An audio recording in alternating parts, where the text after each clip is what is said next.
Sometimes a stranger's smile can change everything. But when Lisa walked across his floor and chose his bed, David had no idea he was about to choose his future. Rain was hammering against the windows like angry fists when David heard the knock. He looked up from his laptop where he'd been working on a late assignment, checking the time on his phone. Almost 10 at night. Who visits at this hour? Living alone for the past 2 years had taught him to be careful. The small apartment complex wasn't in a bad neighborhood, but you never knew. He muted his music and walked quietly to the door, pressing, his eye to the peephole. A woman stood in the hallway and she looked terrible. Her long black hair was dripping wet, sticking to her face and shoulders. Water was literally pooling at her feet. She had a small bag clutched in her hands and kept looking up at the ceiling, shaking her head. David recognized her. She lived upstairs in apartment 3B. They'd passed each other in the hallway maybe a dozen times over the past year. She always gave a polite nod, and he'd nod back. That was the extent of their relationship. He didn't even know her name. But she looked desperate. He unlocked the door and opened it slowly. Up close, she looked even worse than through the peephole. Her clothes were soaked through, and she was shivering slightly. Behind her, he could see water dripping from somewhere above, creating a small river that ran down the hallway toward the stairs. "I'm sorry to bother you so late," she said, her voice tired but polite. "I live upstairs. The ceiling in my apartment just collapsed." David blinked. "Collapsed?" She nodded, pushing wet hair out of her face. "The storm damaged something on the roof. Water's been leaking all day, getting worse and worse. About an hour ago, part of my bedroom ceiling just gave way. There's water everywhere." David looked past her at the water still dripping in the hallway. The building was old, built in the 1960s, and the landlord wasn't exactly quick with repairs. He'd had his own issues with leaky pipes and broken fixtures over the years. "Did you call the landlord?" he asked. She let out a bitter laugh. "Of course, got his voicemail. Left 3 messages. Then I called the emergency maintenance number. They said they can't do anything until Monday, because it's not life-threatening." Monday. It was Thursday night. "So you need a place to stay," David said, finally understanding why she was standing at his door. "I tried calling friends, but everyone's either out of town or doesn't have space. I looked at hotels, but everything's booked. It's homecoming weekend at the university." She paused, looking embarrassed. "I know we don't really know each other, but you seem like a decent person. I'm not asking for much. Just somewhere dry, to sleep for a night or 2 until I can figure something else out." David stood there for a moment, processing. His apartment was small but clean. He'd always been the type to keep things organized. Everything had its place. He liked his routine, his privacy, his quiet evenings. Having a stranger stay over was definitely not part of his normal life. But looking at her standing there, dripping wet and clearly exhausted, he couldn't bring himself to say no. "Come in," he said, stepping back from the door. "You look freezing." Relief washed over her face. "Thank you. I really appreciate this. I promise I won't be any trouble." She stepped inside, careful not to drip too much water on his floor. David grabbed a towel from his bathroom and handed it to her.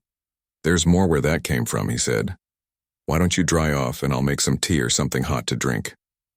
While she toweled her hair, David looked around his studio apartment with new eyes. It was neat, maybe even obsessively so, but it was definitely designed for one person. His bed was against the far wall, a small couch faced the television, and his desk was covered with textbooks and papers. Where exactly was a second person? Supposed to sleep? "I should probably introduce myself properly," she said, hanging the wet towel over the back of a chair. "I'm Lisa." "David," he replied, filling his electric kettle with water. "And don't worry about being any trouble. We've all been there." Though honestly, he'd never been there. David was a planner. He had emergency funds, backup plans, and insurance, for everything. The idea of having nowhere to go was foreign to him, but that didn't mean he couldn't sympathize. Lisa settled onto his couch, looking around the apartment. "You keep everything really organized," she observed. "Habit, I guess. Helps me think better when everything's in its place. She nodded. I'm usually pretty neat too, but my place is, well, it's a disaster right now. I managed to save my laptop and some clothes before the ceiling really started coming down, but everything else is probably ruined. The kettle began to whistle. David made 2 cups of chamomile tea, adding honey to both. He handed one to Lisa and sat in his desk chair, maintaining a respectful distance. They sat in comfortable silence for a few minutes, both warming up with their tea. Outside, the storm continued to rage. Lightning flashed occasionally, followed by rumbles of thunder that seemed to shake the old building. This weather's been crazy all week, David said, trying to make conversation. Tell me about it. I kept meaning to put a bucket under that leak in my bedroom, but I thought it would hold until I could call maintenance properly. Famous last words, right? David smiled. Despite the circumstances, she seemed to have a good sense of humor about the whole situation. He found himself relaxing slightly. So what do? He asked. I mean, when your ceiling isn't falling down. I'm a freelance graphic designer. Work mostly with small businesses, some web design, logos, that kind of thing. It's why I was able to save my laptop first. That's basically my entire livelihood right there. She gestured to the bag she'd brought. What about you? I work at the university library during the day, and I'm finishing up my master's degree at night. English, literature. That explains all the books, Lisa said, looking at his carefully organized bookshelves. They talked for another hour, and David was surprised by how easy it was. Lisa was smart and funny, and she had stories about difficult clients and design, projects gone wrong that made him laugh. He found himself sharing more than he usually did with people he'd just met, telling her about his thesis project and his plans after graduation. But as the evening wore on, the practical question remained. Where was she going to sleep? Around midnight, when it became clear the storm wasn't letting up anytime soon, David finally brought it up. So, about sleeping arrangements, he said, feeling awkward. The couch pulls out into a bed. It's not the most comfortable thing in the world, but it's better than the floor. Lisa looked at the couch, then at his bed across the room. You don't have to give up your bed for me. I can make do with the couch. Are you sure? I mean, you've had a pretty terrible day already. She was quiet for a moment, considering. Then she looked directly at him, and David saw something shift in her expression. A decision being made. Actually, she said slowly, your bed looks big, enough for 2 people, if you're comfortable with it, I mean. We could just share, like adults, no weirdness. David felt his heart skip slightly, not because of any romantic implications, but because of what she was suggesting. Trust between 2 virtual strangers. He looked at his bed, then back at Lisa. She was watching him carefully, ready to backtrack if he seemed uncomfortable. But somehow, he wasn't uncomfortable. Maybe it was the way she'd handled the whole evening with grace and humor despite her terrible circumstances. Maybe it was the simple honesty in how she'd asked. Or maybe it was just that something about her felt safe. Okay, he said. If you're sure you're comfortable with that. Lisa smiled, the first really genuine smile he'd seen from her all evening. I'm sure, she said. Neither of them knew it yet, but that simple agreement would change both of their lives forever. David woke up to the sound of his phone alarm at 6:30 a.m., like he did every morning. But something was different. For a few seconds, he couldn't figure out what it was. Then he remembered. Lisa. He turned his head carefully, not wanting to wake her if she was still sleeping. She was curled up on her side, facing away from him, breathing slowly and steadily. Her dark hair was spread across the pillow, and she'd pulled her blanket up to her chin. She looked peaceful. David lay there for a moment, watching her sleep and thinking about how strange this was. He'd shared his bed with exactly 3 people in his entire adult life, and those were all serious girlfriends. Never a complete stranger. Never someone he'd known for less than 12 hours, but somehow it felt natural. His alarm was still buzzing softly, so he reached over carefully to turn it off, trying not to make the mattress move too much. Lisa stirred slightly but didn't. Wake up. David slipped out of bed quietly and padded to the kitchen to start his usual morning routine. Coffee first, then check emails, then shower and get ready for work. But as he measured coffee grounds into his machine, he realized his routine was going to be different today. He had a house guest. The coffee maker started its familiar gurgling, and the rich smell began to fill the apartment. David checked his phone for messages, hoping to see something from his professor about the assignment extension he'd requested. Instead, he found 3 missed calls from unknown numbers and a voicemail. The voicemail was from Lisa's landlord. She must have given David's number as a backup contact. "Hi, this message is for Lisa Chen in apartment 3B. This is Bob Martinez, your landlord. I got your messages about the water damage. I'm really sorry about this situation. I've got a crew coming out first thing Monday morning to assess the damage and start repairs. The building's insurance should cover temporary housing if you need it, but you'll need to call them directly to set that up. I've got their number if you need it. Again, really sorry about this mess." David wrote down the landlord's number and the insurance information, then poured himself coffee and sat at his small kitchen table. Through his window, he could see the aftermath of last night's storm. Tree branches scattered across the parking lot, puddles everywhere, but clear skies. "Is you that coffee I smell?" David turned to see Lisa sitting up in bed, her hair messy from sleep, looking around the room with slightly confused eyes. "Good morning," he said. "Yeah, I just made some. You want a cup?" "Please. I'm not really human before coffee." She stretched and yawned. "What time is it?" "About 7. I'm usually up early for work." David poured a second cup and brought it over to her. "Your landlord called, by the way." "Well, he called my phone. I guess you gave him this number?" Lisa took the coffee gratefully and nodded.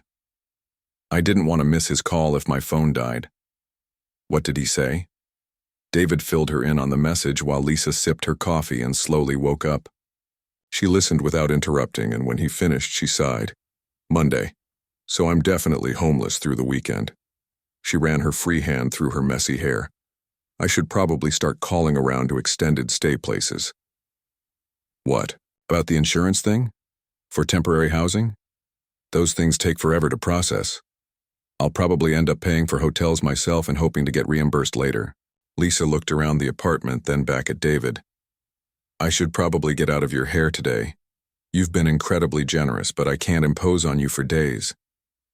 David found himself hesitating. The logical part of his brain agreed with her. One night of helping a neighbor was one thing. Becoming someone's temporary roommate for a weekend was something else entirely. But looking at Lisa sitting in his bed, drinking coffee from his favorite mug, hair messy and pajamas wrinkled, he realized something surprising.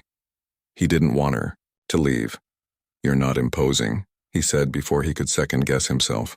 "I mean, if you can't find anywhere else to stay, you're welcome to stay here until Monday." Lisa stared at him. "Are you serious?"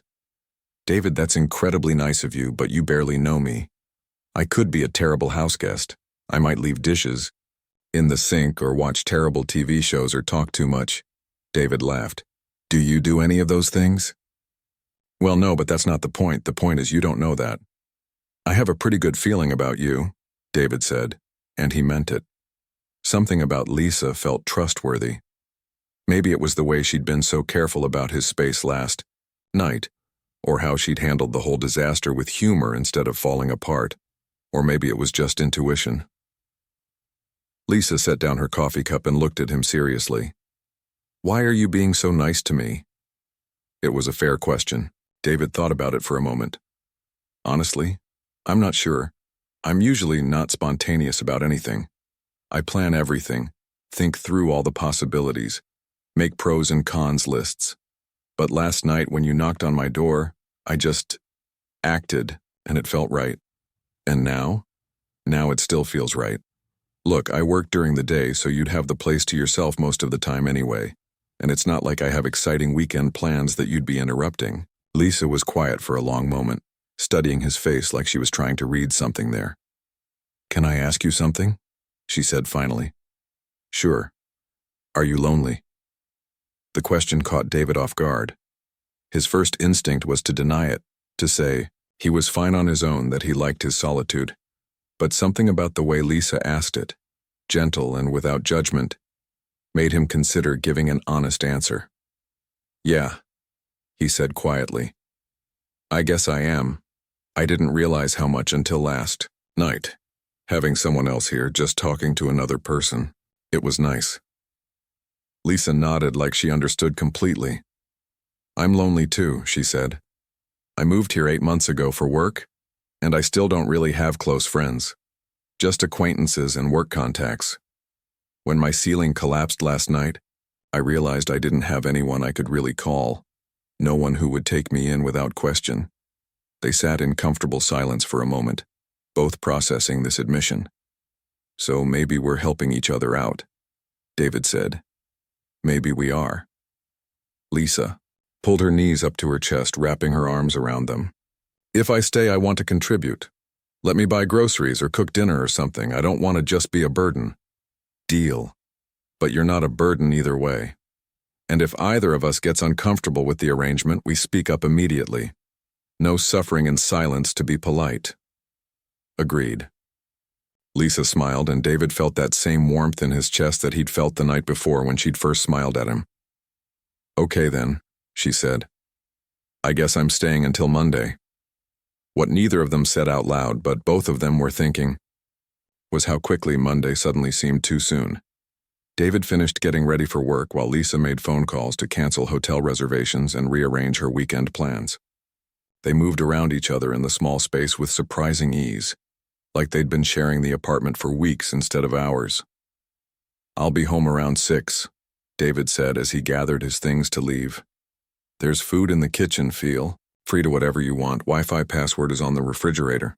"Thanks. I'll probably work on some design projects, maybe venture out to explore the neighborhood a bit once I'm properly dressed." David paused at the door, keys in hand. "Lisa?" "Yeah?" "I'm glad your ceiling collapsed," she laughed. "That might be the weirdest thing anyone's ever said to me, but I know what you mean. I'm glad too." After David left, Lisa sat in his apartment drinking coffee and looking around at his carefully organized life. She'd meant what she said about being lonely. Moving to a new city for work had been harder than she'd expected. She was good at her job and professional relationships, but making real friends as an adult was surprisingly difficult. But something about David felt different. Easy. Like they'd skipped past all the usual getting-to-know-you awkwardness and landed somewhere more comfortable. She thought about his question from the night before, about which side of the bed she slept on. Such a simple thing, but it had felt significant, like they were negotiating something bigger than sleeping arrangements, and now she was staying through the weekend. In his space, sharing his daily routine, becoming part of his carefully ordered world. Lisa smiled to herself as she finished her coffee. Maybe her ceiling collapsing was the best thing that had happened to her in months. The next hour was like a careful dance where both people knew the steps but were afraid to move too fast. David found himself extra towels and gave Lisa a spare toothbrush still in its package. She asked permission before touching anything, even something as simple as setting her teacup on his coffee table. "You don't have to ask before you sit down," David said with a small laugh when he caught her hesitating by his couch for the third time. "Sorry, I just don't want to mess up your space. Everything's so perfectly arranged, I feel like I'm in a museum or something." David looked around his apartment, seeing it through her eyes. Maybe he was a bit too organized. His books were arranged by author and subject. His remote controls were lined up on the coffee table. Even his throw pillows were positioned at exact angles. "I guess I like things neat," he admitted. "My roommate in college used to joke that I had OCD, but I just think better when everything's in order." Lisa smiled. "There's nothing wrong with that. My place is usually pretty tidy too, but more in a everything has a general area where it belongs kind of way. Your system is next level." She walked over to his bookshelf, studying the titles. "You have some really interesting books here.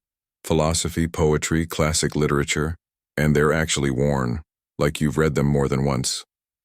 "Books are meant to be read," David said. "I probably read most of those at least twice. The really good ones maybe 4 or 5 times. That's so cool. I'm more of a read it once and move on person. But I always admired people who go deep instead of wide. They were finding their rhythm now, the conversation flowing more naturally. But underneath the easy talk, there was still that awareness. They were strangers who had agreed to share a bed.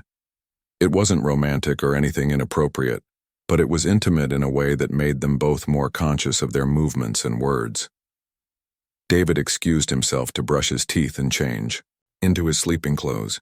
He usually slept in just boxer shorts and a t-shirt, but tonight he added pajama pants to the mix. When he came out of the bathroom, Lisa was waiting with her own sleepwear and a small bag of toiletries.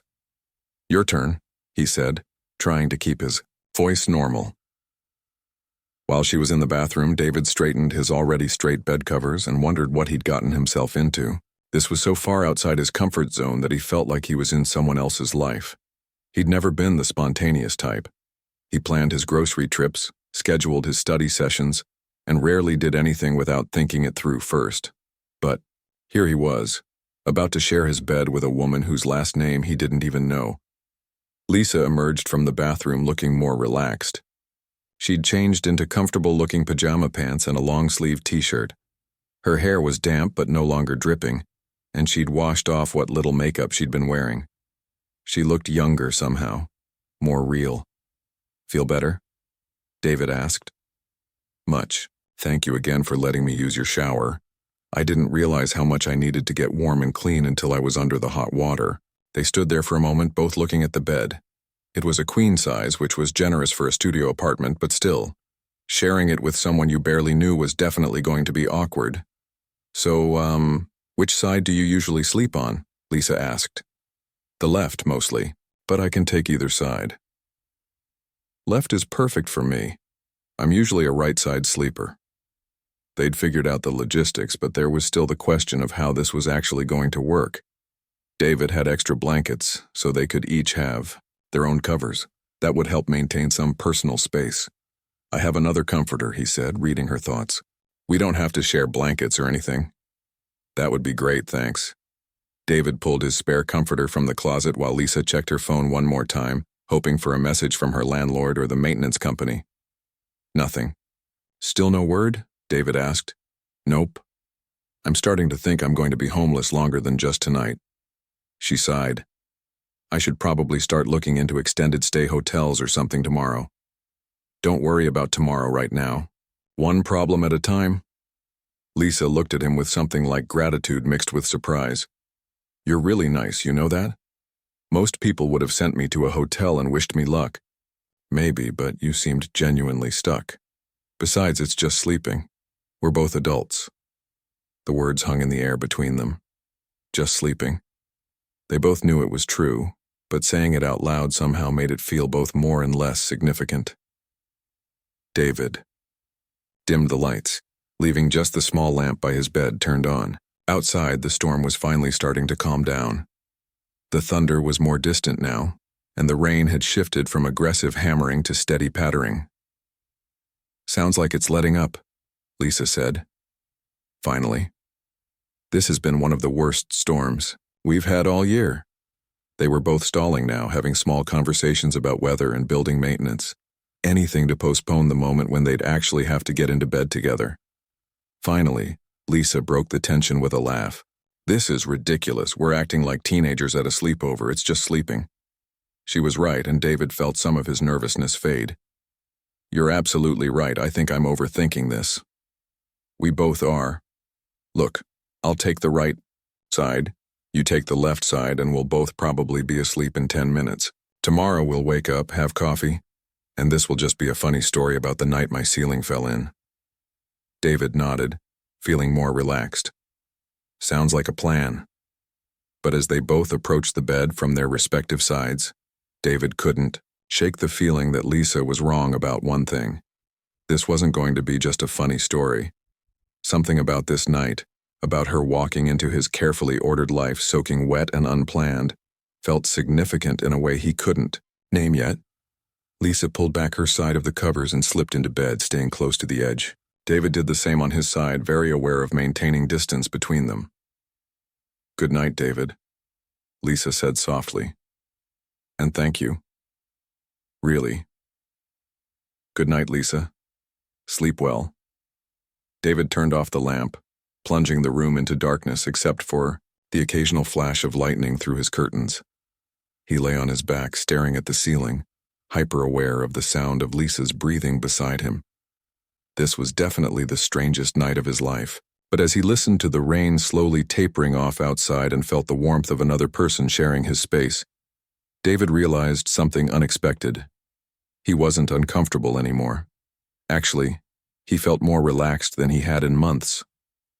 Maybe letting someone into his perfectly ordered world wasn't such a terrible thing after all. Within 20 minutes, they were both asleep. And for the first time in years, David didn't wake up once during the night. The weekend passed in a way that surprised them both. What David had expected to be awkward turned into something comfortable, almost natural. Lisa worked on her design projects during the day while he was at the library, and when he came home, each evening she'd have dinner started or suggest they order takeout from somewhere new. They fell into an easy routine without planning it. David would make coffee in the morning before work, and Lisa would have a cup waiting for him when he got home. She'd claim the couch during the day for her laptop work but always tidied up before he returned. In the evenings, they'd watch movies or talk about their days, sharing stories about difficult professors and demanding clients. By Sunday night, David realized he'd laughed more in 3 days than he had in the previous month. "I should probably pack up my stuff tonight," Lisa said as they finished dinner. "Get ready to head back to my place tomorrow morning and deal with whatever mess is waiting for me." David nodded, but something twisted in his stomach at the thought. Right. Monday. Back to normal. They were sitting at his small kitchen table, takeout containers between them. Lisa was picking at her Chinese food, not really eating. David noticed she'd been quieter all day, and he suspected she was dreading tomorrow as much as he was. "Are you nervous about seeing the damage?" he asked, a little. "Mostly I'm just tired of not knowing what I'm dealing with, you know? Is it just the bedroom ceiling or is the whole place ruined? Can I actually live there while they're doing repairs? Or am I going to be homeless for weeks?" She set down her chopsticks and rubbed her temples. "And I still haven't heard back from the insurance company, so I don't even know if they'll cover temporary housing." David watched her stress build and felt an unexpected protective instinct. Over the past few days, he'd gotten used to Lisa being relaxed and happy, making jokes while she cooked or getting excited about a design project. Seeing her worried made him want to fix things. "What if the repairs take longer than expected?" he asked carefully. Lisa looked up at him. "Then I guess I'll figure it out. Maybe find a short-term rental or something. It'll be expensive, but what choice do I have?" "You could stay here."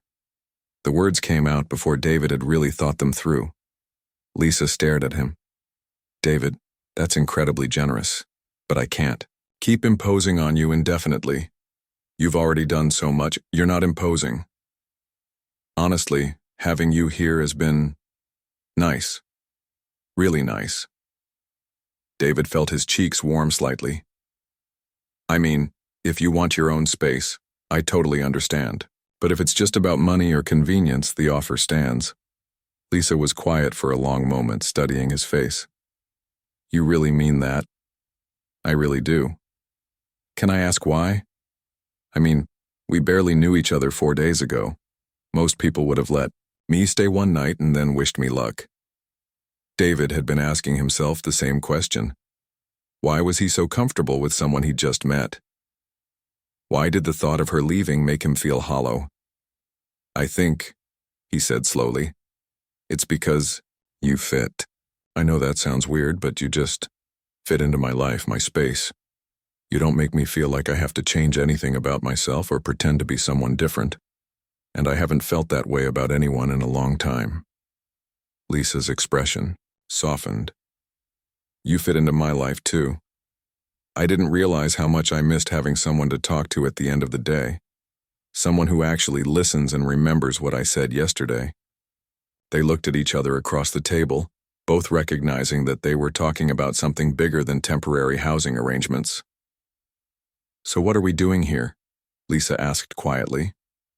"I think," David said, "we're becoming friends." "Really? Good friends? Just friends?" The question hung between them. David felt his heart speed up slightly. He'd been wondering the same thing for the past 2 days, noticing the way Lisa smiled at him when she thought he wasn't looking, the way conversations flowed so easily between them, the way sharing his space had stopped feeling like sharing and started feeling like belonging. "I don't know," he said honestly. "Maybe more than friends, but I don't want to mess up what we have by moving too fast or assuming too much." Lisa nodded. "I feel the same way. This whole situation is so unusual. We skipped all the normal steps of getting to know someone. Usually you go on dates, spend time together gradually, learn about each other slowly. We just jump straight into sharing a bed and morning coffee and daily routines. Do you think that's bad?" "No," Lisa said quickly. "I think it might be the best thing that's ever happened to me. But it's also kind of scary, you know? What if we only get along because of the unusual circumstances? What if when things go back to normal we realize we don't actually have anything in common?" David considered this. It was a valid concern. Their entire relationship had been built during a crisis in an artificial situation. How could they know if it was real? "There's only one way to find out," he said. "What's that?" "We try. We see. What happens when you go back to your apartment and we're not living in each other's pockets? We can still hang out, still be friends, still see if there's something more here, but without the pressure of you needing a place to stay." Lisa smiled, and David felt some of the tension leave his shoulders. "That sounds like a good plan. Very mature and reasonable." "I have my moments." They spent the rest of the evening watching a movie and carefully not talking about the fact that it was their last night as temporary roommates. But David found himself paying attention to small things he hadn't noticed before. The way Lisa curled up on the couch with her legs tucked under her. How she laughed at funny parts in the movie. Not just polite chuckles, but real laughter that made her eyes crinkle. The way she'd unconsciously moved closer to him on the couch as the evening went on. When it was time for bed, they went through their now familiar routine. Lisa brushed her teeth first, then David. They each changed into pajamas and met back at the bed that had somehow become theirs over the past few nights. "This feels weird," Lisa said as they both stood there. "Going back to sleeping alone tomorrow night is going to be strange." "Yeah, I know what you mean." David had been thinking the same thing. He'd gotten used to the sound of Lisa's breathing beside him, the warmth of another person in his space. His bed was going to feel very empty tomorrow night. They got into bed, as they had for the past 3 nights, Lisa on the right side, David on the left, both staying carefully on their own sides. But tonight felt different somehow, more charged. "David?" Lisa said in the darkness. "Yeah? Thank you. For everything. Not just the place to stay, but for being so kind to a complete stranger. For making me feel welcome instead of like a burden. For becoming my friend. Thank you for trusting me. For making my boring, predictable life feel interesting for a few days." They were both quiet for a moment. Then Lisa spoke again. So softly, David almost didn't hear her. "I'm going to miss this." "Me too." David lay awake for a long time after Lisa's breathing evened out into sleep. Tomorrow she'd go back to her apartment and he'd go back to his normal routine. They'd made plans to have dinner later in the week, to stay in touch, to see what developed between them without the artificial intimacy of shared living space. But as he listened to Lisa sleep beside him for what might be the last time, David couldn't shake the feeling that they were making a mistake, that what they'd found together was too special to risk losing by overthinking it. Maybe some things were worth jumping into, even if it meant skipping all the normal steps. Maybe especially. Then, 6 months later, David stood in his apartment getting ready for what should have been a normal Tuesday evening. But nothing about his life had been normal since that stormy Thursday night when Lisa had knocked on his door. The repairs to Lisa's apartment had taken 3 weeks, not the few days her landlord had promised. During that time, she'd stayed with David, and what had started as a temporary arrangement had become something neither of them wanted to end. When her apartment was finally ready, Lisa had gone back to her own place, but she'd only lasted 5 days. "I missed you too much," she'd said when she showed up at his door that Friday evening with takeout Chinese food and a sheepish smile. "And my place felt so empty and quiet after being here with you." That was 5.5 months ago. Since then, Lisa had gradually moved more and more of her things into David's studio apartment.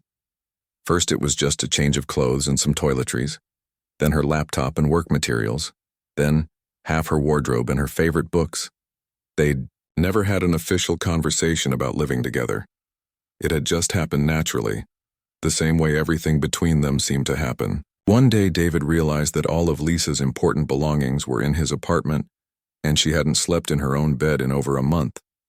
"So are we living together now?" he'd asked her one morning over coffee. "I think we are," Lisa had said, looking around at their shared space. Her graphic design materials were spread across his desk. Her shoes were lined up next to his by the door, and her coffee mug sat next to his in the dish rack. "Is that okay with you?" "More than okay," David had said, and he'd meant it. Now 6 months after that first night, they were facing a new decision. Lisa's lease was up for renewal, and they had to decide whether to make their living arrangement official. "I've been thinking," Lisa said as she came home from a client meeting, dropping her portfolio bag by the door. "Maybe it's time we looked for a bigger place." David looked up from the paper he was grading. Since finishing his master's degree, he'd been teaching part-time at the community college while working on his novel. The extra income had been nice, but more importantly, he'd discovered he loved teaching. "Bigger how?" he asked. "Like a one-bedroom instead of a studio. Maybe even a place with a separate office space where I could spread out my work without taking over your desk." Lisa kicked off her shoes and flopped onto the couch beside him. "I saw a listing for a really cute apartment about 10 minutes from here. 2 bedrooms, good natural light, in our budget if we split it." David set down his pen and looked at her. They'd been dancing around this conversation for weeks. Living in a studio apartment was cozy when you were in the honeymoon phase of a relationship, but after 6 months they were starting to feel a little cramped. "Are you sure you want to take that step?" he asked. "Getting a place together is pretty serious." Lisa smiled and took his hand. "David, I've been sleeping in your bed for 6 months. I think we're already pretty serious." She was right, of course. They'd moved from strangers to roommates to something much deeper without ever really defining what they were doing. They just followed their instincts, and their instincts had led them to this moment. "What if it doesn't work out?" David asked. "What if we get a lease together and then realize we drive each other crazy when we have more space?" "What if it does work out?" Lisa countered. "What if we get our own place and it's even better than this?"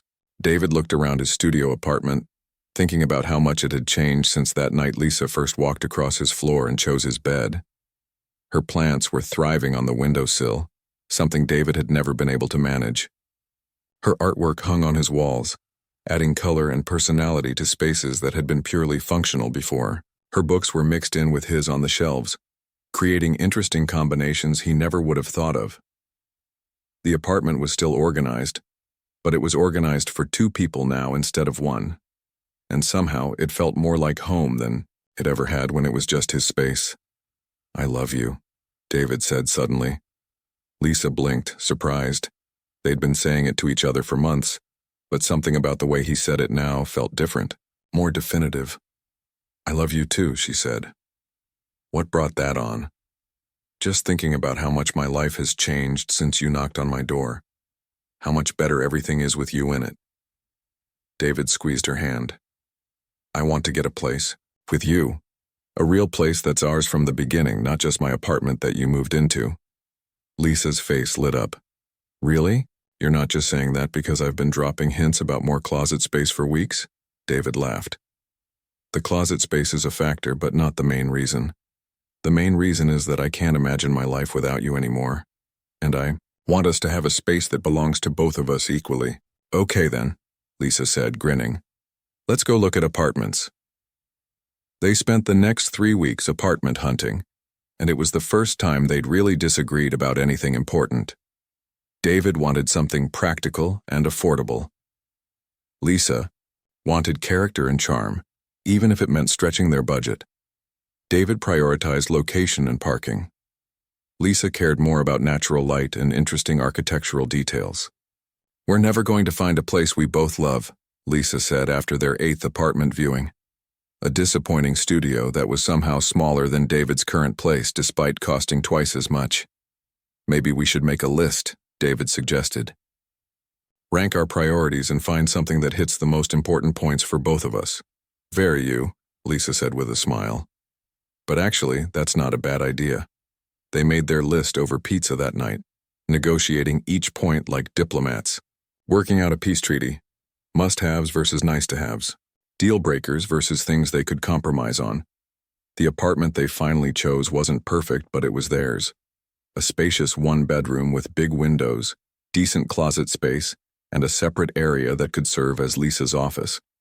The kitchen was tiny and the bathroom needed updating, but the rent was reasonable, and the landlord allowed pets, which opened up future possibilities neither of them had mentioned yet.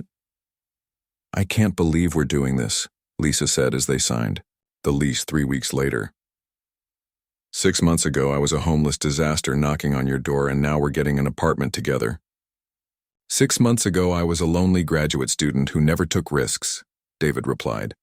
Look at us now. Moving day was chaotic but fun.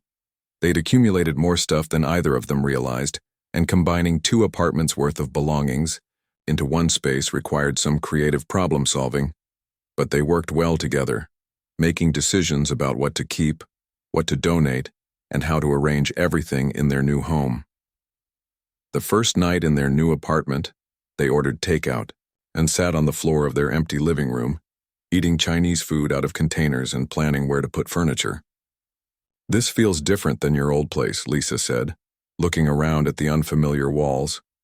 Different how? Like it's really ours. Like we chose it together and we're building something together instead of me just moving into your space. David nodded. He felt it too. This apartment didn't have the history of careful organization and solitary routines that his studio had carried. This was a blank slate for them to create something new. I have something for you, David said, getting up and disappearing into the bedroom. He came back with a small wrapped box. What's this for? Lisa asked, surprised. Housewarming gift. Open. And inside the box was a key ring with 2 keys on it. One was obviously for their new apartment, but the other was smaller, older looking. The new apartment key makes sense, Lisa said. But what's this other one for? David smiled, suddenly looking nervous. It's the key to my old apartment, the one where you first stayed. I kept it when I turned in my keys to the landlord. Lisa looked at him, confused. Why? Because that's where everything started for us. That's where you walked across the floor and chose my bed, and changed both of our lives. I wanted you to have something from that place, something that represents how we found each other. Lisa felt tears spring to her eyes. David, that's the most romantic thing anyone's ever done for me. I love you, he said simply, and I want to keep choosing you every day for as long as you'll let me. Lisa set down the takeout container and moved closer to him on the floor. I'll let you choose me forever if you want. I want, David said, and kissed her. Later that night, as they lay in their new bed in their new bedroom, Lisa thought about that stormy night 6 months ago. She'd been so focused on her immediate problem, needing a place to sleep, that she hadn't realized she was about to find something much more important. She'd found home, not just a place to live, but a person to build a life with. David, she said quietly in the darkness. I'm really glad my ceiling collapsed. David laughed softly and pulled her closer. Best disaster ever. And as they fell asleep in their new apartment, both of them knew that this was just the beginning of their story together. They'd started with a stranger's kindness on a stormy night, and now they had a whole future to explore. Sometimes the best things in life really did begin with walking across the floor, smiling, and making a choice to trust.